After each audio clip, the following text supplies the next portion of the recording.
Support comes from the Missouri Forest Products Association, honoring Arbor Day on April 26th, with an ongoing commitment to sustainable stewardship and conservation of Missouri's forests. ChooseWood.com. If you have a smart speaker, you have access to the entire world of NPR and St. Louis Public Radio. All the latest news and all the captivating stories. Activate our voices with yours by telling your smart speaker to play St. Louis Public Radio. From St. Louis Public Radio. This is St. Louis on the Air.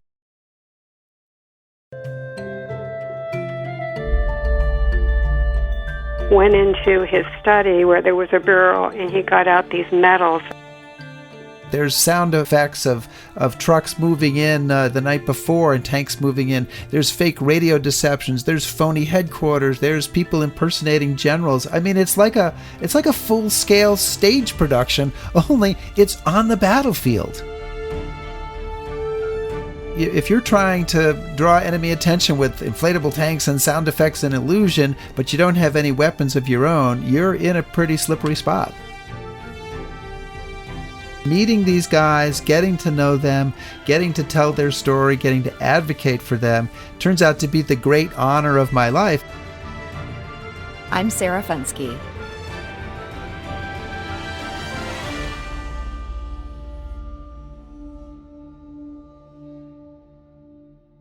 Last spring, on this show, we explored the work of the Ghost Army. The 1,100 men of the 23rd Headquarters Special Troops arrived in Europe not long after D-Day, armed not with the tools of warfare, but of subterfuge. They tricked the German army with fake radio broadcasts and signage, and even inflatable tanks.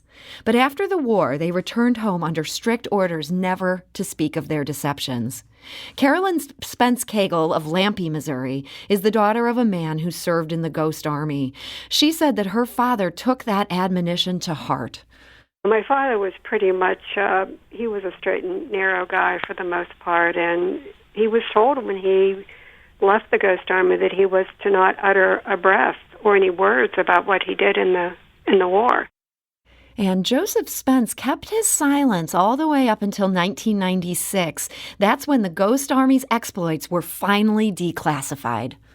I remember that my father, when he was allowed to really talk about his experience during World War II, went into his study where there was a bureau, and he got out these medals that he had received from the French government for his service. And, his eyes were wet, and, all of us were very impressed with, to think our dad was actually doing something that merited governmental, gratitude was just phenomenal.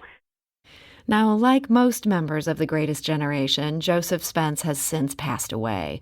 But that hasn't stopped his daughter, Carolyn Spence-Cagle, of fighting to see his work honored, and see him honored not just by other governments, but by his own. And on that, she's been working with my guest today, Rick Beyer. He is the director of the documentary The Ghost Army, which is streaming on Amazon, and he is also the president of the Ghost Army Legacy Project. Rick Beyer, welcome back. Oh, Sarah, great to be here. Thank you so much. So, Rick, we have some good news on this subject. But first, just give us a little grounding here. Tell us a bit about the men who served in the Ghost Army. Did they volunteer for this particular job? Well, some of them enlisted and some of them were drafted, but none of them knew they were going to be doing this crazy deception job until their units were selected to be part of the deception troops that went into action in Europe. So, yeah, they didn't know until suddenly they were assigned this job of, hey, look, we want you to draw fire from the enemy. Good luck. Yeah, I mean, when you put it that way, it sounds really dangerous. Was it? It was dangerous because they were operating on sometimes quite near the front lines. They took casualties, relatively light casualties, but they were always at risk. They were frequently getting shelled. They were frequently had close calls as well. If you're trying to draw enemy attention with inflatable tanks and sound effects and illusion, but you don't have any weapons of your own, you're in a pretty slippery spot. Yeah, so I mean, they were really there trying to trick out the German army. We mentioned these inflatable tanks. We have a picture of those on our website. That's stlonair.show. I mean, you almost have to see this to believe this. So the idea was to make it look real from far away. Right, so you're trying to fool the enemy into thinking a real unit, let's say the 6th Armored Division, is moving into a certain spot. So you use all different media. The inflatable tanks might be mostly camouflaged and hidden under trees, and we're hoping that enemy aerial reconnaissance just gets a small glimpse of them. But there's all these other parts to it. There's sound effects of trucks moving in the night before and tanks moving in. There's fake radio deceptions. There's phony headquarters. There's people impersonating generals. I mean, it's like a full-scale stage production, only it's on the battlefield. Yeah, and they're doing this in the European theater. I mean, that term there is kind of like, there you go, the right. theater. But this is a time when, people were fighting inch by inch by inch, a very dangerous place to be. Did they have instructions on what to do if they started getting shelled upon? Well, their general instructions, if they were getting shelled, where they were going to try to pull out. They're not in a position to repel an enemy attack, and some light shelling is basically something they faced a lot. But if they got a heavy shelling or a heavy enemy assault against them, they would try to pull them back at that point. And during the Battle of the Bulge, they pulled this whole unit like a 50, 75 miles behind the lines. And, partly because they couldn't do anything, but partly because they wanted to preserve the deception capability. They didn't want the Germans to capture them and figure out there was a deception unit. And so this was classified, as I mentioned earlier. This was classified a long time. These guys came home from the war and weren't supposed to talk about any of this. Yeah, and some people that I've heard the stories of people literally. A woman saw the museum exhibit about the Ghost Army at the National World War II Museum a couple of years ago. She saw the insignia. She said, "Wait a minute, that's my dad's unit. We have that patch at home." He had never said anything, and that was really, really common. So you have done such good work to try to rectify that, to bring these stories to light now that this is legally permissible. So your documentary telling their story, this is called The Ghost Army. You can stream this on Amazon.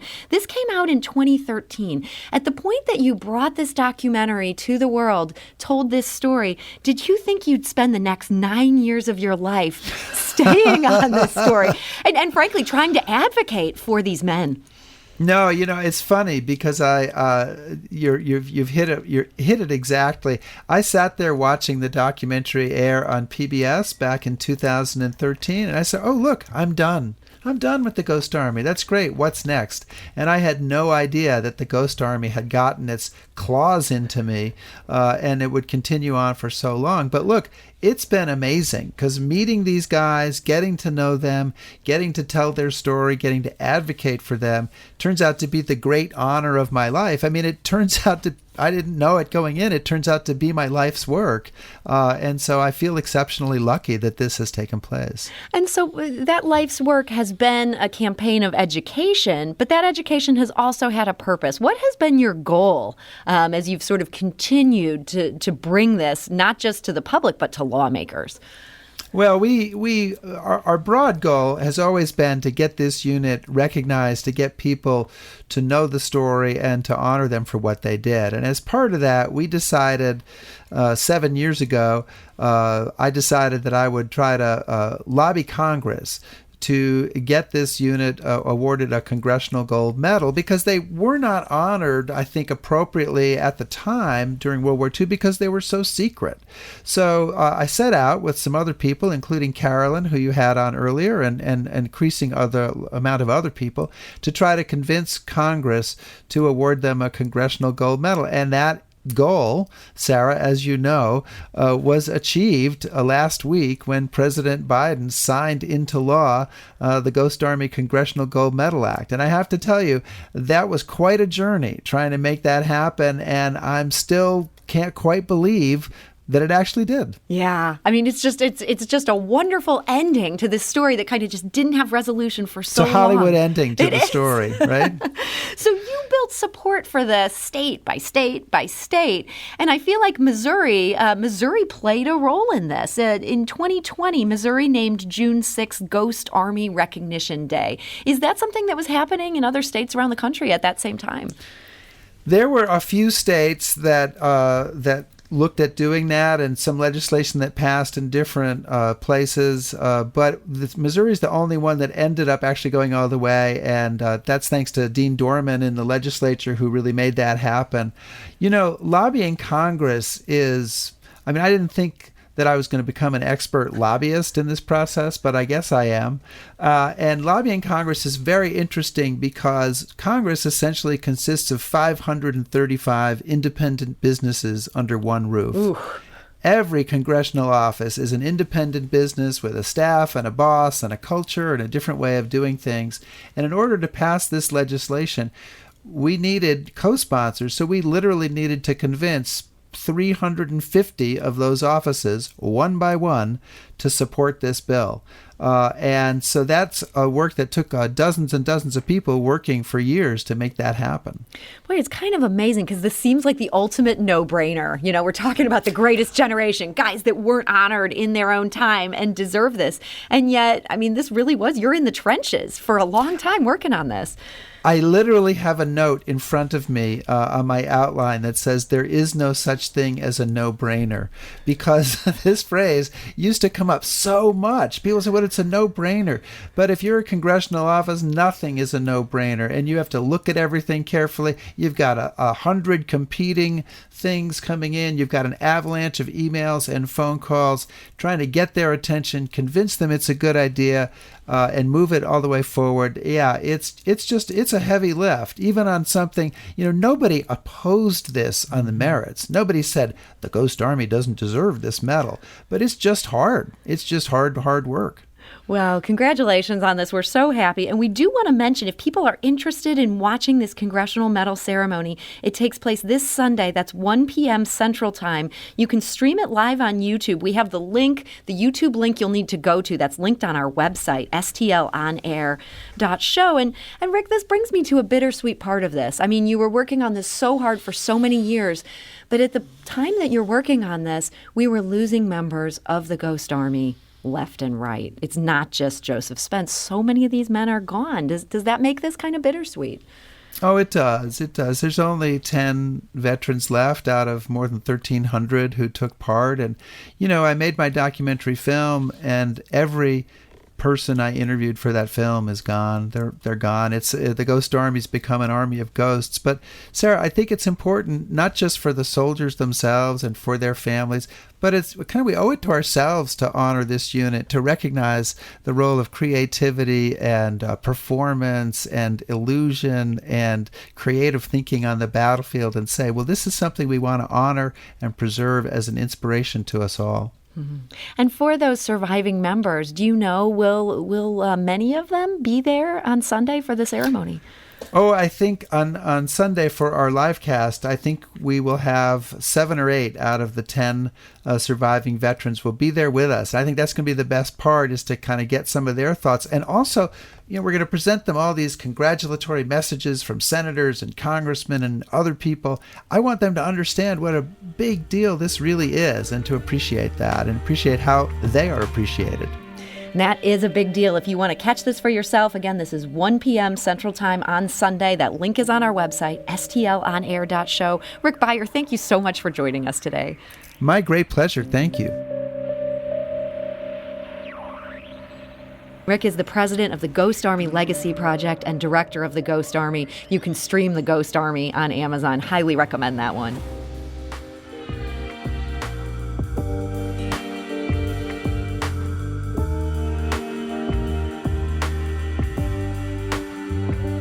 Today's episode was produced by Sarah Fensky, with audio engineering and podcast design by Aaron Dorr.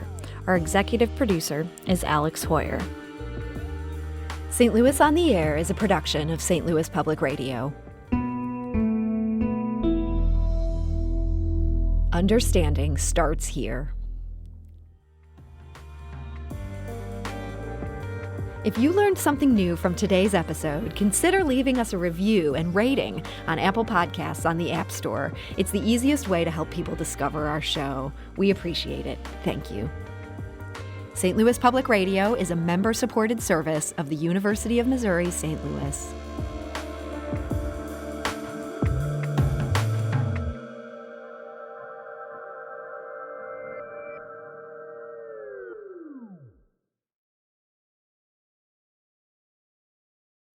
Support comes from the Missouri Forest Products Association, honoring Arbor Day on April 26th with an ongoing commitment to sustainable stewardship and conservation of Missouri's forests. ChooseWood.com.